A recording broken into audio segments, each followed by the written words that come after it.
mo, ipakilala mo na kaya sa amin yan. Yayain mo siyang lumabas. Sama mo kami. Curious na kami makilala siya eh. Unless, baka naman, imaginary friend mo lang yan ha. Binibiro mo lang kami, ano? Totoo yun si Angge. Ano ka ba? Hindi, pakilala mo. Gumagawa ka pala ulit ng tula eh. Kuya, hindi pa ito tapos. Bakit binabasa?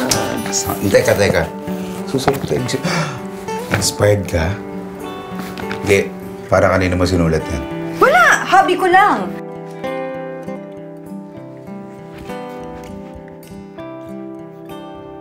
So guys, meet Angge, aka Infected Sisig, my virtual wingman.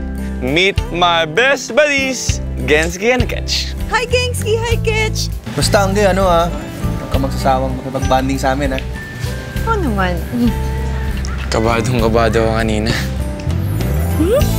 Talaga ba? Parang sobrang confident mo nga eh. Parang wala kang stage fright eh. Ganda nga ng melody tsaka lyrics eh.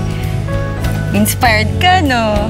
Uy, inspired. Umami ka nga sa akin. Ano ka ba? Kapatid ko pala yung dinidigahan mo. Ang dami-dami kong tinuro sa'yo na kung ano-ano, sa kapatid ko gagawin mo. Ba't ka naman ganyan, pare? Di ba, friend? Yeah. Di ba? Ha? Wala nangyari, ha? Wala.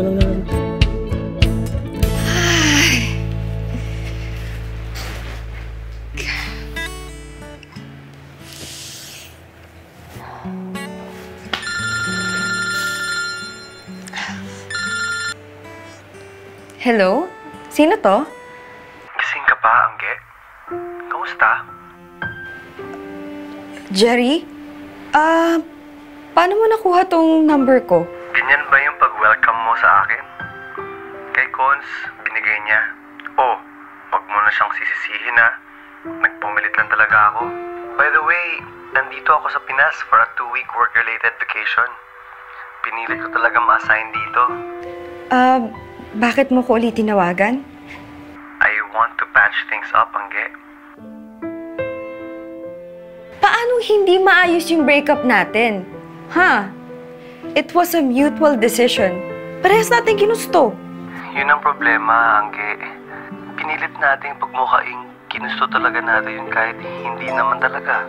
Nagkunwari tayong tinanggap na lang natin na parang wala lang. Aminin natin, marami pa tayong unresolved issues. Wala tayong maayos sa closure. So, yun yung gusto mo? Closure? Paano? Gusto mo face-to-face nating sabihin sa isa't isa na after 1 year of breakup, ano ganun na lang kadali? Para maka-move on? Hindi closure, Angge. Reconciliation, that's all. I just want to have a chance to talk to you again. I want you back, Angge. Jerry, pagod ako. I understand. Ako rin naman eh. Pagod na sa kakaisip kung paano tayo magkakabalikan. Hindi, Jerry. Pagod na ako. Pagod na yung katawang lupa ko. Okay lang ba na next time na natin to pag-usapan? Sige, no problem. Good night. Good night, Angge. Hope to see you soon.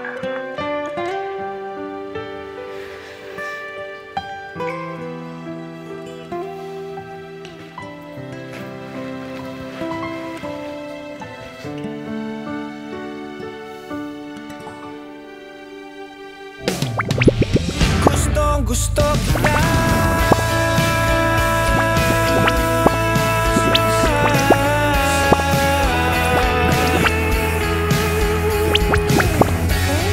Ngayon may lakas na loob sabihin na gusto kita.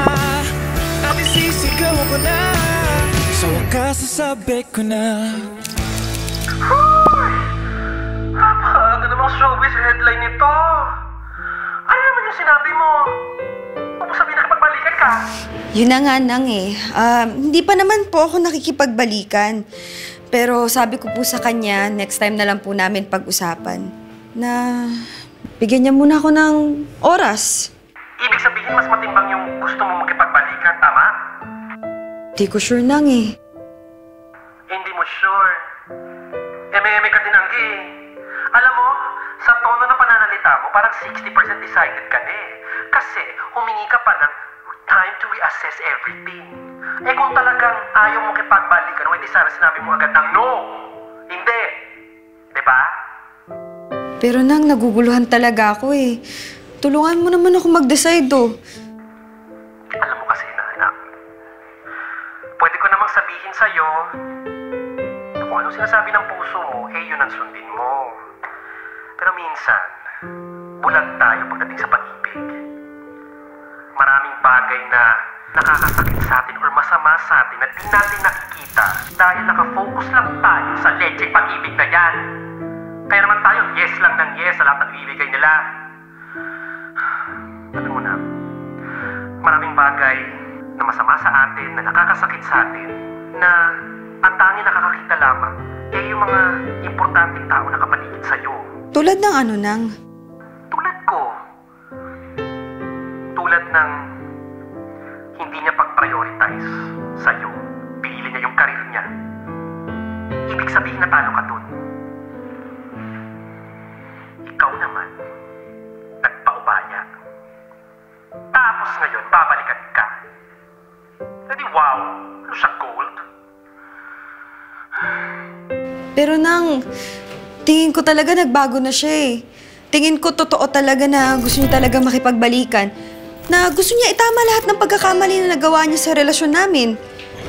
Na this time, tama na. Kung gusto mo, tanongin mo din ang kuya mo. Alam ko naman sasagot nun Nang eh. Galit yung kay Jerry, di ba? Okay, ganito. Humingi ka ng advice sa isang trusted mong friend. Kung anong sasabihin niya, yun ang sign kung babalikan mo ba si Jerry o hindi.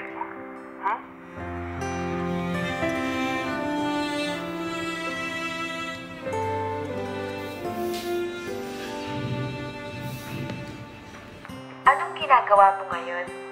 Busy ka ba? Hindi naman. Kakaligo ko lang at magbibihis. Thank you nga pala. Sumama ka sa amin nung isang gabi. Sana di ka namin napuyat. Ako nga dapat mag-thank you eh.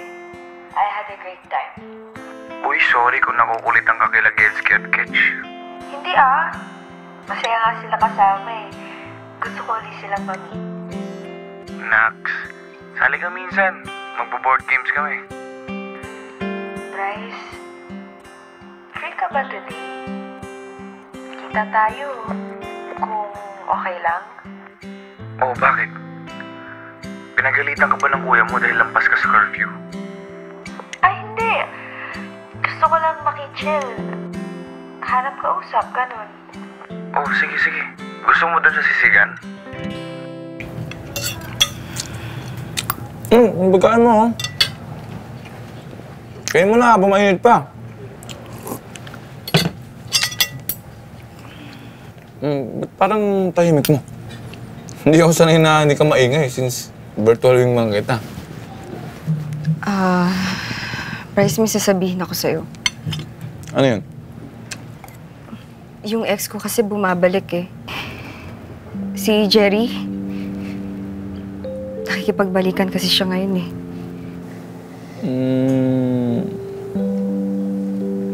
So, anong gagawin mo? Hindi ko alam. Ganito na lang.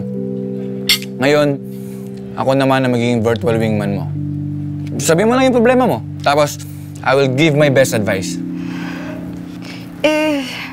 Naguguluhan kasi ako kung babalikan ko ba si Jerry o hindi. Sabi naman ng utak ko, wag, kasi baka mangyari na naman yung nangyari noon. Pero, there's a part of me kasi na, what if maging kami uli? Naaalala ko yung mga masasayang memories namin noon.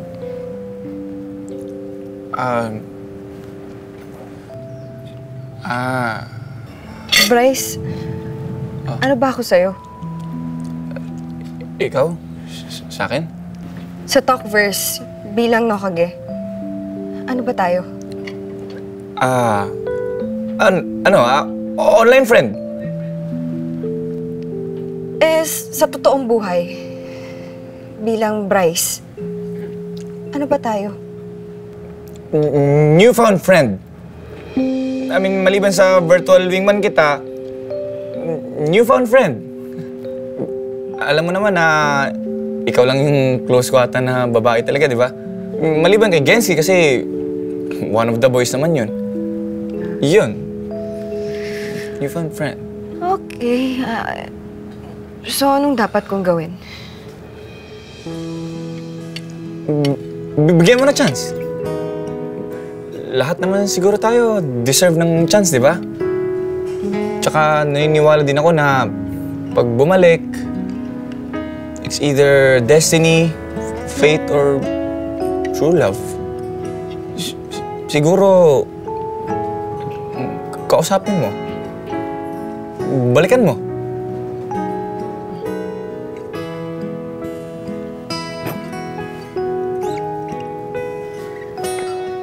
Kain ka na. Yeah.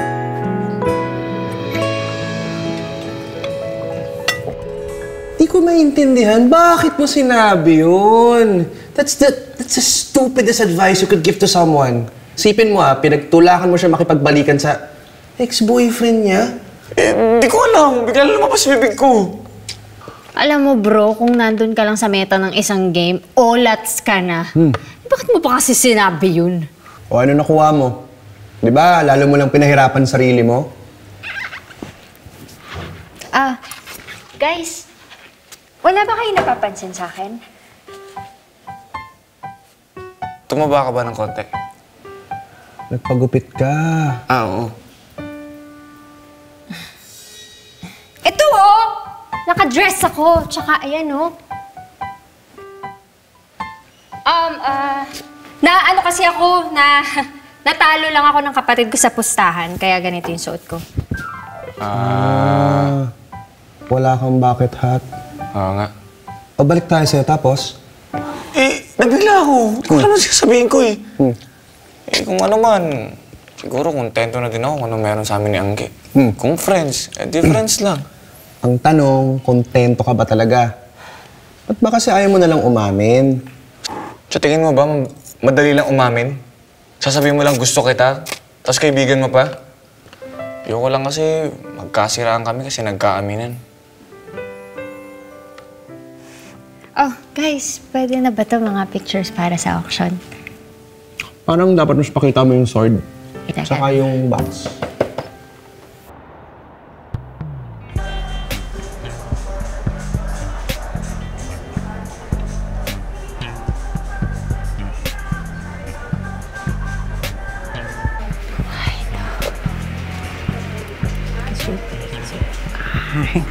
Maganda.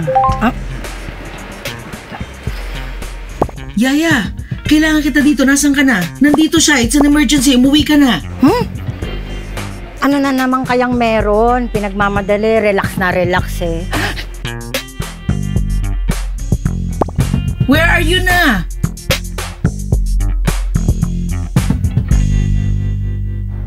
Bisis niya ng oras na yun. Saan na tayo pupunta? Kala ko manonood tayo ng sine. Hindi, mapunta tayo sa shop, di ba? Usapan natin. Eh, bakit hindi na lang natin puntahan yung sa Yuge Pwede naman. Anak, saan ka pupunta? Anak, hindi ka tumupad sa usapan natin. Anong usapan, ma? Anak, nasa na yung babaeng ipapakilala mo sa akin? Wala pa, ma. Anak, time is up. Kailangan mo nang bigyan ng chance si Chili Ann. Makikipag-date ka na sa kanya. Sige ma, next time. Schedule na natin kasi may lakad pa kami. No, hindi. Pupunta na kami. Anak, no. Kasi ang oras na kasi. Anak, makinig ka muna sa akin. Natin Wala nang next time. Now is the perfect time.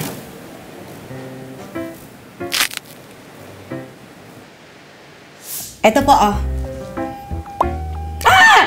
Sino tong babaeng to? Naku, tita. Kailangan na natin gawin yung last concept ko. Kailangan na natin gawin. Ito na. Ayan. Oh, diba, tita? Eto. Ayan yung gagawin namin. Parang date sa garden. Tapos mag-i-invite ako ng mga celebrity singers na haranahin kami habang nag-uusap kami para sa future namin, kung saan kami honeymoon, kung saan lugar kami pupunta. Sobrang romantic. Tapos, Sandali. Bakit may pa-wedding gown? wala to, tita. Ano lang to, eme-eme lang to. Tsaka, makasakali lang, di ba? Nagustuhan niyo po ba?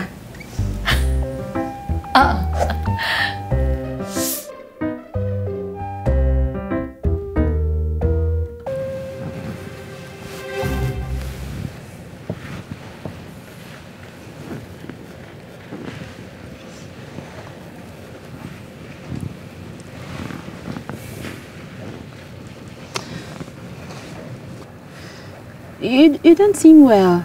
Okay ka lang ba? Don't worry, I'm here for you. Jillian, Yes? ano ba talaga nagustuhan mo sa akin?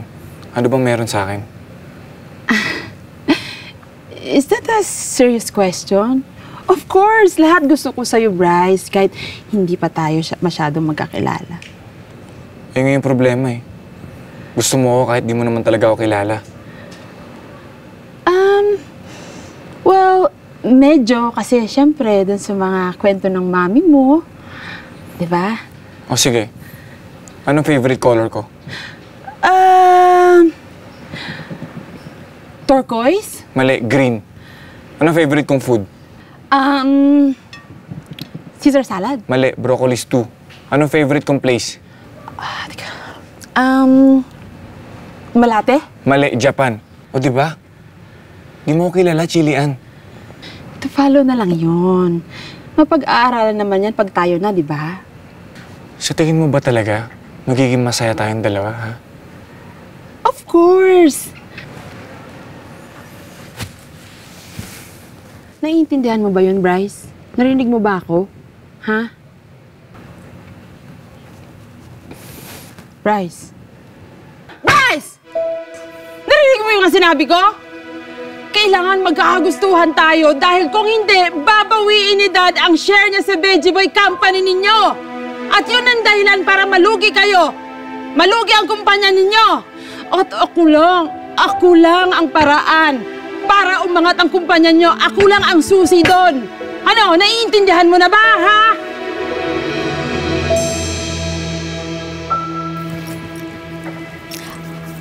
Iha? Jillian? Bakit wala pa yung celebrity singer? Sige, tita. Ipa-follow up ko lang po, ha. Yung napag-usapan natin sila Moira, Yeng, and KZ. Tsaka mag-retouch lang po ako. Kausapin niyo po muna yung anak niyo, ha?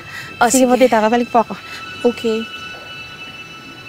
Ma, what's the meaning of this? Anak, relax ka lang. Haharanahin lang kayo nung celebrity singer. Huwag kang mag-alala, matatapos din ito. Ha? Enjoy! Matotoo bang palugi na ang Veggie Boy? Ha? Maano? Tara na. Halika na dito, Bryce. Halika na. Ayan. Sandali lang po. Sino po sila? Ako ang paring pinapunta ni Ma'am Jillian. Ay, wow! Singing priest? Father, sige, ituloy mo na. Wala lang time, Father. Sandali lang po. Akala ko po ba celebrity singer? Bakit Father Abraham ang nandito? Tita, I'm not getting any younger kasi. Kaya, hindi ka ba excited sa magiging vegan babies namin ni Bryce? Kasal? Eh, bakit may paganyan? Sige! Sige, Father, ituloy mo na. Wag. Nandito tayong lahat ngayon para saksihan na ang kasalan... Walang matutuloy na kasal! Kasi hindi kita gusto, Jillian, at never kita magugustuhan! Kailangan mo akong gustuhin, Bryce! Dahil habang nabubuhay ako lang ang pwede mong mahalin at susundin! Bryce, Jillian prepared breakfast for us. Halika na, tara. I am your mother! You are my only child and you are special to me.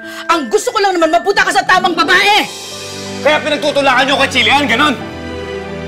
But she's so perfect for you. Pakiramdam ko parang ang layo-layo mo sa akin. Yung sa akin lang naman, sana pagkatiwalaan mo din ako sa mga desisyon ko. Siyempre, may sariling buhay din naman ako. And that's for your own good! Ang kapal ng mukha mo! How dare you talk to my son like that? Ngayon palang minamanduhan mo na siya ng ganyan? Pwes, hindi ako boto sa'yo! Ibabalik na namin ang share sa kumpanya. At tandaan mo, hindi mo pwedeng gawin to sa anak ko hanggat nandito ako! At ang kapal din ang mukha mo, hindi dahil kay Daddy Lugi na kayo! Naintindihan mo ba yon? Watch your mouth, Jillian! And watch your ungrateful mouth!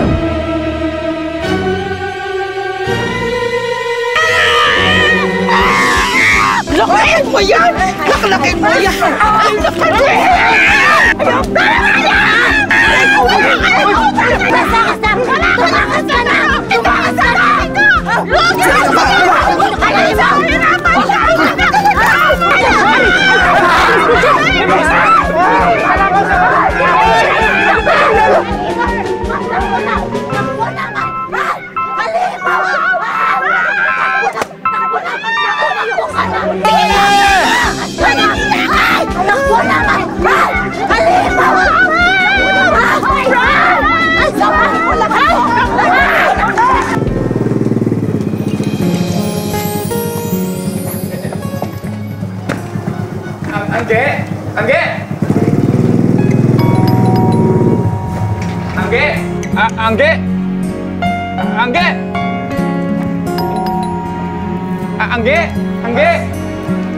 Angge! Bryce! Anong ginagawa mo dito? Ba't ganyan yung suot mo? Long story. Andito ako kasi... Sino siya?